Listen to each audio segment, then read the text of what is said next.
صلی اللہ تعالی علیہ وعلی آلہ واصحابہ وازواجہ وذریاتہ وبارک وسلم تسلیما کثیرا کثیرا اما بعد فاعوذ باللہ السمیع العلیم من الشیطان الرجیم بسم اللہ الرحمن الرحیم الا ان اولیاء اللہ لا خوف علیہم ولا هم يحزنون الذین آمنوا وكانوا يتقون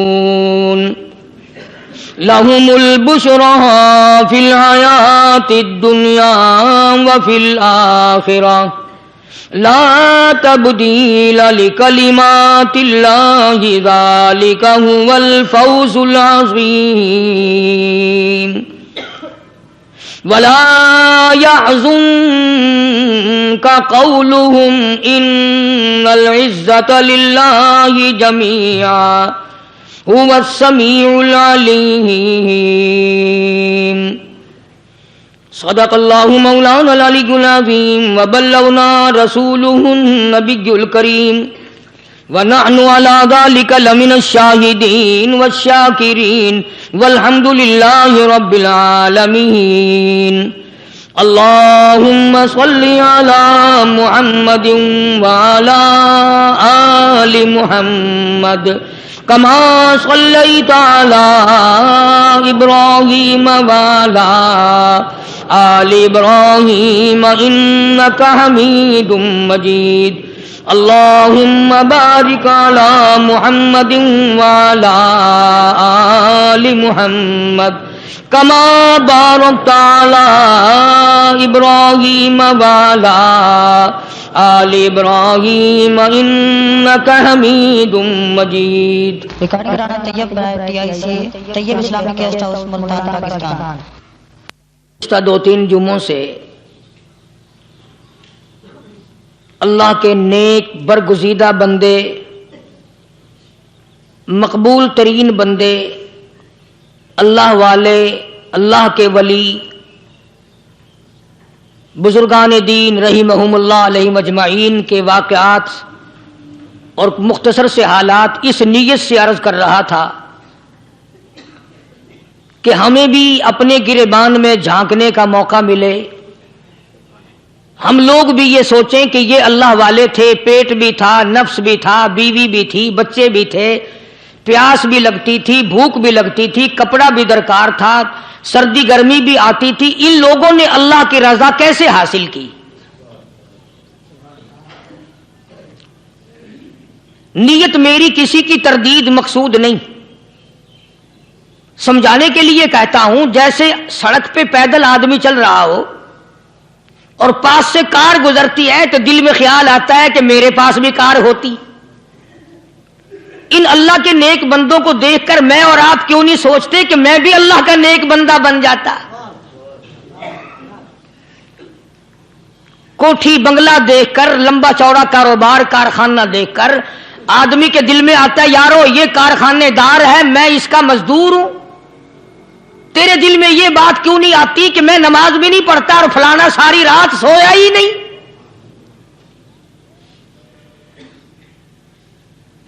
ہم لوگ اپنے معاملات میں، اپنے کردار کے بارے میں آخر کب سوچیں گے؟ وہ کون سی نئی زندگی ملے گی؟ بس ایک دھوکہ لگا ہوا ہے، او جی میں تو گناہگار ہوں میرا کیا، او جی میں تو گناہگار ہوں میرا کیا، یوں کرتا کرتا ہی مر جائے گا، توبہ نہیں کرنی۔ کوئی آدمی پلیت ہو اور وہ یہ کہتا رہے او یار میں تو پلیت ہوں، یار میں تو ناپاک ہوں، میرا کیا میں تو ناپاک ہوں۔ اللہ کے بندے پانی کے پاس جا، غسل کر، پھر ہی تو پاک بنے گا۔ اپنے آپ کو پلیت پلیت کہتا رہے، یوں تو پاک نہیں بنے گا۔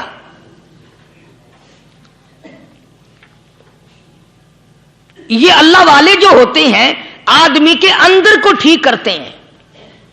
جیسے ڈاکٹر کہتا ہے کہ اگر بلڈ پریشر کے مریض ہو تو نمک نہ کھاؤ، شوگر کے مریض ہو تو میٹھا نہ کھاؤ، باقی کے مریض ہو تو آلو نہ کھاؤ۔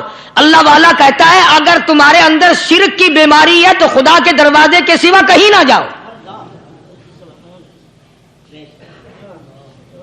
اللہ والے اندر کا علاج کرتے ہیں، روحانی علاج کرتے ہیں، اس بیماری کا علاج کرتے ہیں جو قبر میں کام آئے گی۔ جب اللہ والوں کی مجلس میں بیٹھو گے تو وہ تمہیں یہ بتائیں گے کہ نبی کی سنتوں کے پھول چھوڑ کر بدعت کے کانٹوں کی طرف نہ جاؤ۔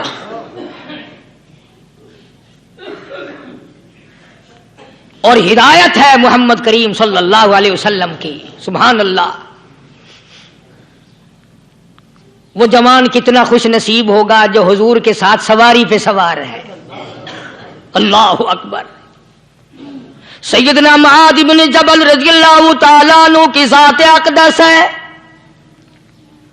جس سواری پہ محمد عربی صلی اللہ تعالی علیہ وسلم سوار ہیں، اسی سواری پہ صحابی بھی سوار ہے، آپ کے پیچھے سوار ہے۔ آپ نے 3 مرتبہ ارشاد فرمایا یا معاذ۔ وہ کتنا مقدروں والا جوان ہوگا جس کا نام آقا کے پیارے پیارے منہ سے نکلا۔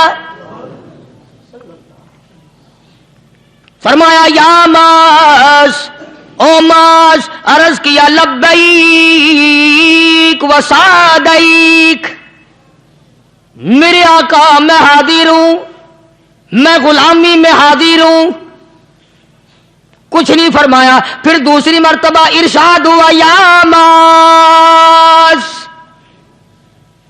عرض کیا لبیک و سعدیک، کالی کملی والے میں تیری خدمت میں حاضر ہوں، میں غلامی میں حاضر ہوں۔ تیسری مرتبہ پھر فرمایا یا معاذ۔ سمجھے آپ، یہ تو حضور کو پتا تھا کہ میری آواز اس نے پہلی دفعہ میں ہی سن لی، پکار رہا ہے میں حاضر ہوں۔ 3 مرتبہ آواز اس لیے دی، یعنی میں جو تجھے بتانا چاہتا ہوں وہ بڑی اہم بات ہے، توجہ کر، دھیان کر اس بات کی طرف جو میں تجھے بتانے لگا ہوں۔ تیسری مرتبہ ارشاد ہوا یا معاذ، عرض کیا لبیک و سعدیک، میرے آقا میں حاضر ہوں، غلامی میں حاضر ہوں۔ ارشاد فرماؤ، فرمایا یا معاذ لا تشرک باللہ، او ماضی مجھ سے ارشاد سن لے، مجھ سے پیغام سن لے، میں محمد کریم صلی اللہ تعالی علیہ وسلم تجھے بڑی پتے کی بات بتانے لگا ہوں، گر کی بات بتانے لگا ہوں، کوئی حقیقت کی بات بتانے لگا ہوں۔ لا تشرک باللہ، او میرے جمال، میرے صحابی، او معاذ، اللہ کی ذات میں، اللہ کی صفات میں کسی کو شریک نہ ٹھہرانا۔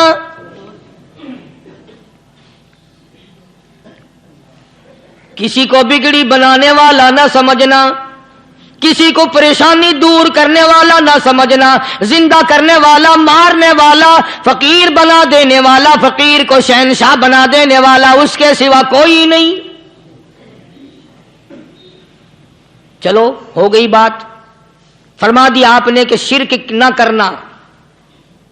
اب ہماری بات سنو، ابھی حدیث کا جملہ باقی ہے جو محمد عربی صلی اللہ علیہ وسلم کی زبان مبارک سے نکلا، اہم بات باقی ہے۔ ٹھیک ہے فرما دیا، لیکن اب سوال کرو سرکار مدینہ صلی اللہ علیہ وسلم سے کہ جی اگر کوئی مصیبت کی وجہ سے کر بیٹھے، اگر کوئی پریشانی کے عالم میں آ کے کر بیٹھے، کوئی دکھوں کا مارا ہوا کر بیٹھے، تو صاف فرما دیا، فرمایا او معاذ ان قتلتا، اگرچہ تجھے قتل کر دیا جائے، تیرا ٹکڑا ٹکڑا کر دیا جائے، تیرا قیمہ بنا دیا جائے، اس سے بھی سخت بات آگے فرمائی، او حرقتا، چاہے تجھے جلا کر خاک کر دیا جائے، تیرا قیمہ بنا دیا جائے، تجھے جلا کر راکھ بنا دیا جائے، کسی حال میں بھی تجھے شرک کرنے کی اجازت نہیں۔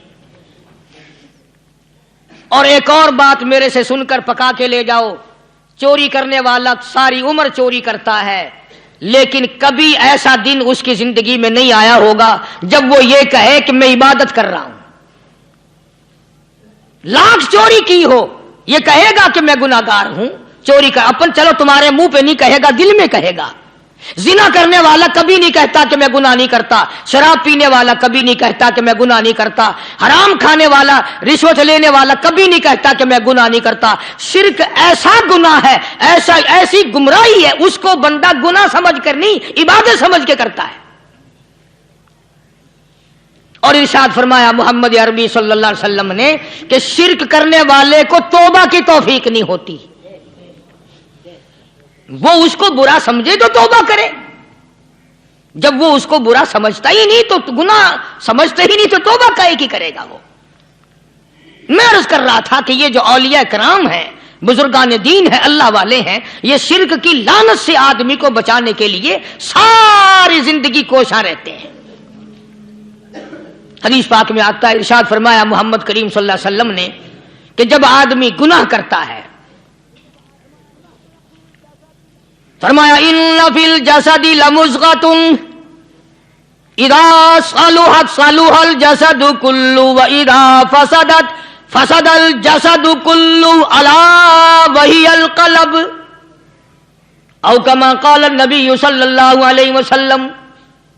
ارشاد فرمایا آدمی کے بدن میں ایک گوشت کا ٹکڑا ایسا ہے کہ جب وہ ٹھیک ہو جائے تو سارا بدن ٹھیک ہو جاتا ہے، جب وہ بگڑ جائے تو سارے بدن کا نظام بگڑ جاتا ہے۔ الا وہی القلب، سرکار مدینہ صلی اللہ علیہ وسلم نے فرمایا وہ دل ہے۔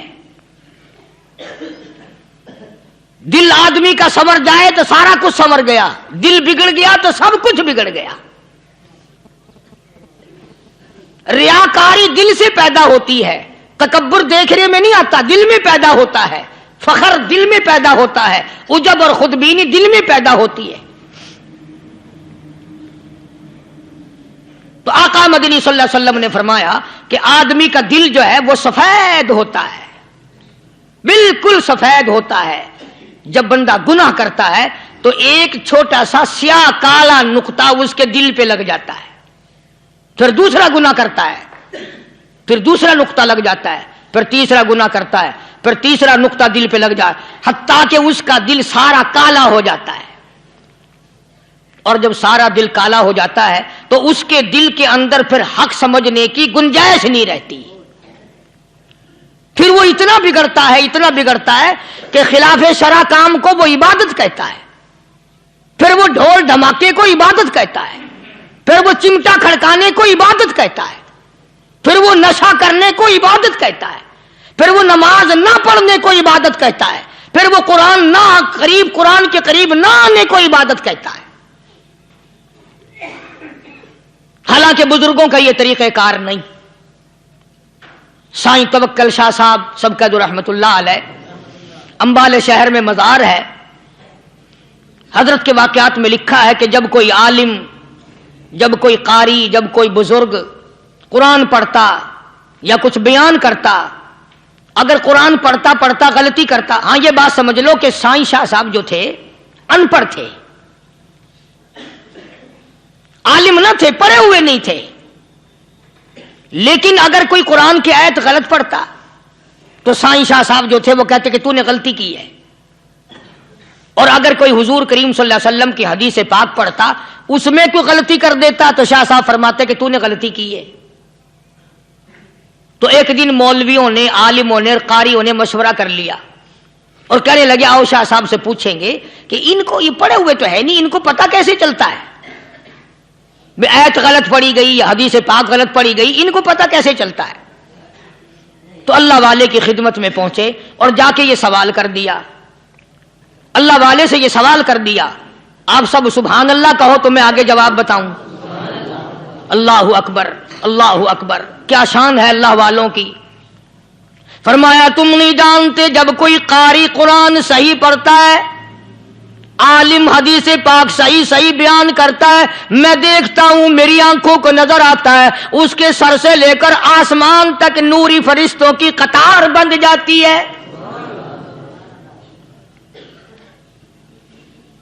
اور جب وہ غلطی کرتا ہے تو وہ قطار ساری رخصت ہو جاتی ہے, وہ قطار ساری چھٹی کر جاتی ہے. میں سمجھ جاتا ہوں کہ کوئی غلطی ہوئی ہے.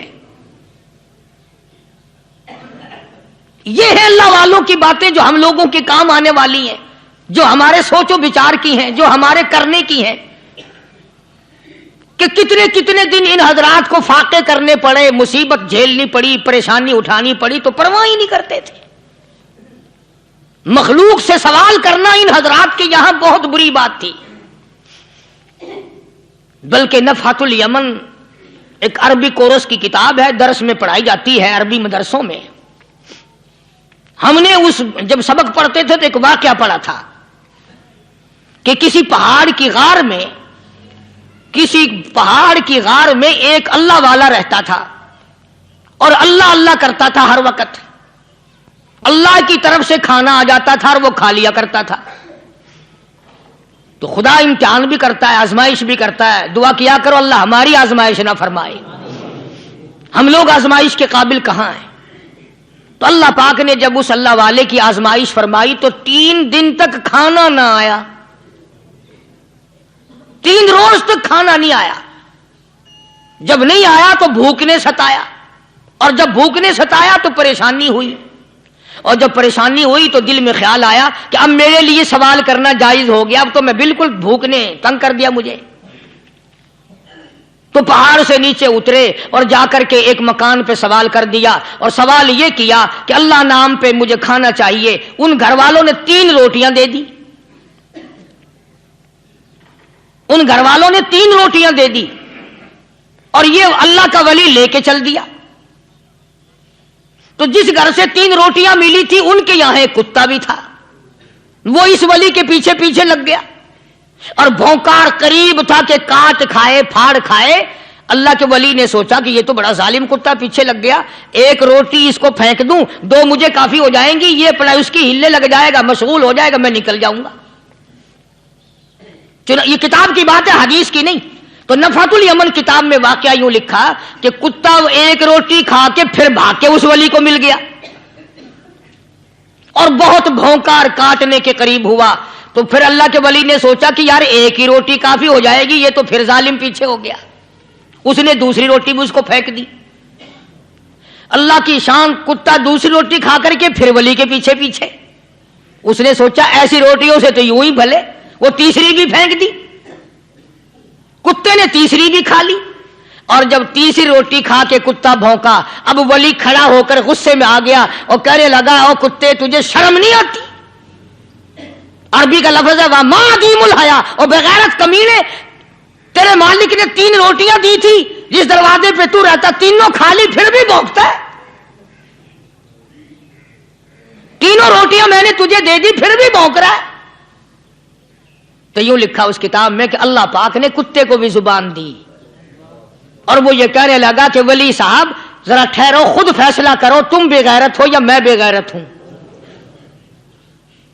فیصلہ جناب کریں, میں کتا ہوں آپ ولی ہیں, جنت کے کھانے کھائے, ارے 3 دن نہ ملا تو آدمی کے دروازے پہ آ کے ماتھا گھسایا, جھولی پھیلائی, بھیک مانگی, مجھ سے قسم لے لو میں کتا ہوں, کئی مرتبہ 8 دن ٹکڑا نہیں ملتا, قسم لے لو اس دروازے کے سوا کبھی کسی دوسرے دروازے پہ نہیں گیا میں.